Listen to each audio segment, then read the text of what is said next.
This news update is brought to you by... Grab somebody and tell them hello. Your happiness will be connect to flow. Smile and cheer because that is we flow. Grab somebody and tell them hello.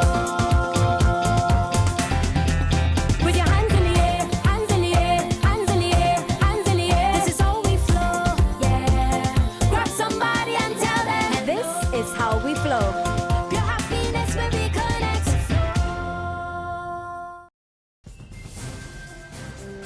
It's Tuesday, August 11, and time for the Barbados Today Evening Update. I'm Fernella Wedderburn. Barbados recorded a 13% increase in crime for the first 6 months of the year. Attorney General Adriel Brathwaite gave those statistics as he debated a resolution in Parliament for the borrowing of $76 million from the National Insurance Scheme to build and refurbish police stations across the country. During the period January to June this year, to the end of June this year, if one looks at the raw statistics, there's been a 13% increase in crime in Barbados. Increase, 13%, during the first 6 months of this year.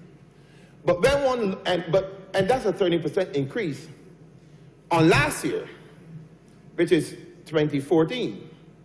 But last year was a 14% decrease from the year before. So then, when one looks at the overall statistics, one has the impression that what is happening is really just a correction to us going back to more or less what our norm is, I think about 9,000 or so reported crimes per annum. And I will illustrate that a bit more. In other words, the 13% increase from last year is against a background that 2014 was a 14% decrease from 2013. So really what we're going back to is about the 2013 figures, which was consistent with previous years. The AG also described as a cause of great concern the increase in gun crime in the country. It is cause for great concern to us.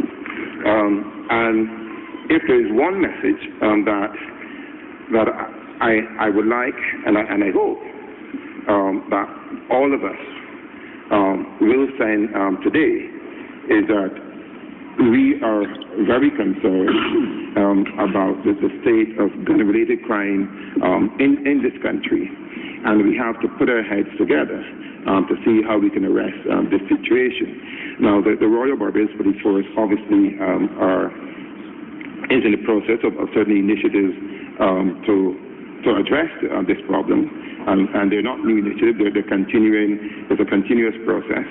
But they cannot do it alone. He says the situation is being exacerbated by a gang culture in the country, and he says a report will be made available in the next 2 months on the issue. Despite this, the Attorney General says the island remains a safe place to reside and to work. In his reply, Opposition Shadow Attorney General Dale Marshall made it clear that the country needs tougher penalties and new legislative intervention in order to arrest the illegal gun situation. We have to insist that when you are found guilty of a gun crime, that you receive the severest possible penalty. And I believe that everybody who is involved in the law enforcement sector will agree, and everybody who is involved in the judicial component would also agree, sir. And I think that if we are serious about this, we have to start looking at individuals who, I mean, you know, sometimes you say, man, that's a little bit too harsh because somebody found with a bullet, can't get bail and things of that sort. That may be. But there's nothing that would destabilize this country, or there are few things that would destabilize this country more, sir, than a relaxed approach to firearms offenses. He also described the 13% increase in crime for the first half of the year as worrying. That worries every single Barbadian, see? Because 13%, Mr. Speaker, in the Attorney General's eyes, is a number. It is a mathematical construct. But for the members of this opposition, 13% represents lives that are affected through criminal activity. It represents a young man shot and killed in my constituency only months ago. It represents individuals whose houses have been invaded either by day or by night. It represents families who have lost brothers and sisters, sons and daughters, mothers and fathers. In other news, one woman was rushed to hospital following an accident on University Hill this evening. According to fire officials on the scene, 57-year-old Noreen Cox Cumberbatch lost control of the van she was driving and collided with a Heinz transport truck. Cumberbatch sustained injuries to the head and lacerations to her left hand. She also complained of pain to her left foot. The truck driver, 50-year-old Ian Gill of Newcastle St. John, escaped injury. Police and personnel from the fire service and the emergency ambulance service were on the scene. Traffic was also diverted from the Heinz Hill Junction, proceeding to Warrens. A man is in serious condition at the Queen Elizabeth Hospital following an accident yesterday evening, and lawmen are seeking the public's help in identifying him. The accident victim was wearing a green T-shirt with 2 white stripes in the front and a green tracksuit pants when he was hit by a motor car on the ABC Highway yesterday. The accident occurred around 6:55 p.m. between the Graham Hall roundabout and the roundabout at Kendall Hill. The man, who is believed to be in his early 60s, is about 6 feet tall, slim-built and dark in complexion, and was a pedestrian at the time of that accident. The police spokesman, David Welch, says information coming into his office suggests that the accident victim may have recently moved into the Vauxhall area or a nearby community in Christchurch. Anyone who may know his identity is asked to contact the Oistins police station at 418-2612 or police emergency at 211.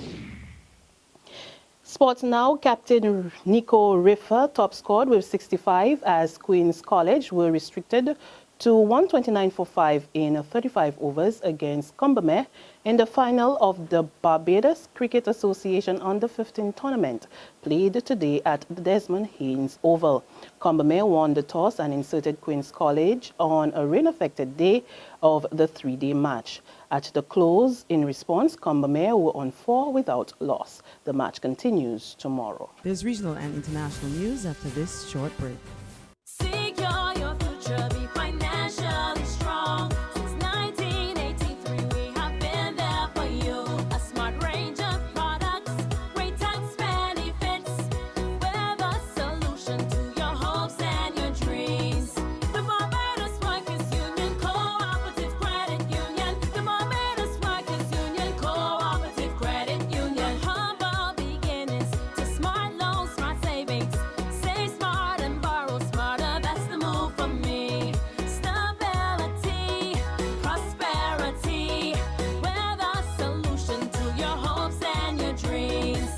The Barbados Workers Union Cooperative Credit Union. The Barbados Workers Union Cooperative Credit Union.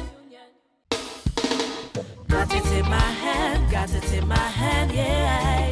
My Barbados, my bank. Got to understand, yeah. My Barbados, my bank. Ain't nothing like a core bank spare. None of them others just can't compare. You just got to love that taste. It's the world-class thing this land makes. Whether I'm cruising or at a bar, whether I'm at home, my bank spare is never far. For this blessing, got to give God thanks. My Barbados, my bank. We pick up with news from our regional neighbors. Caribbean countries continue to battle with severe drought conditions. In Jamaica, the National Water Commission has announced new water supply restrictions.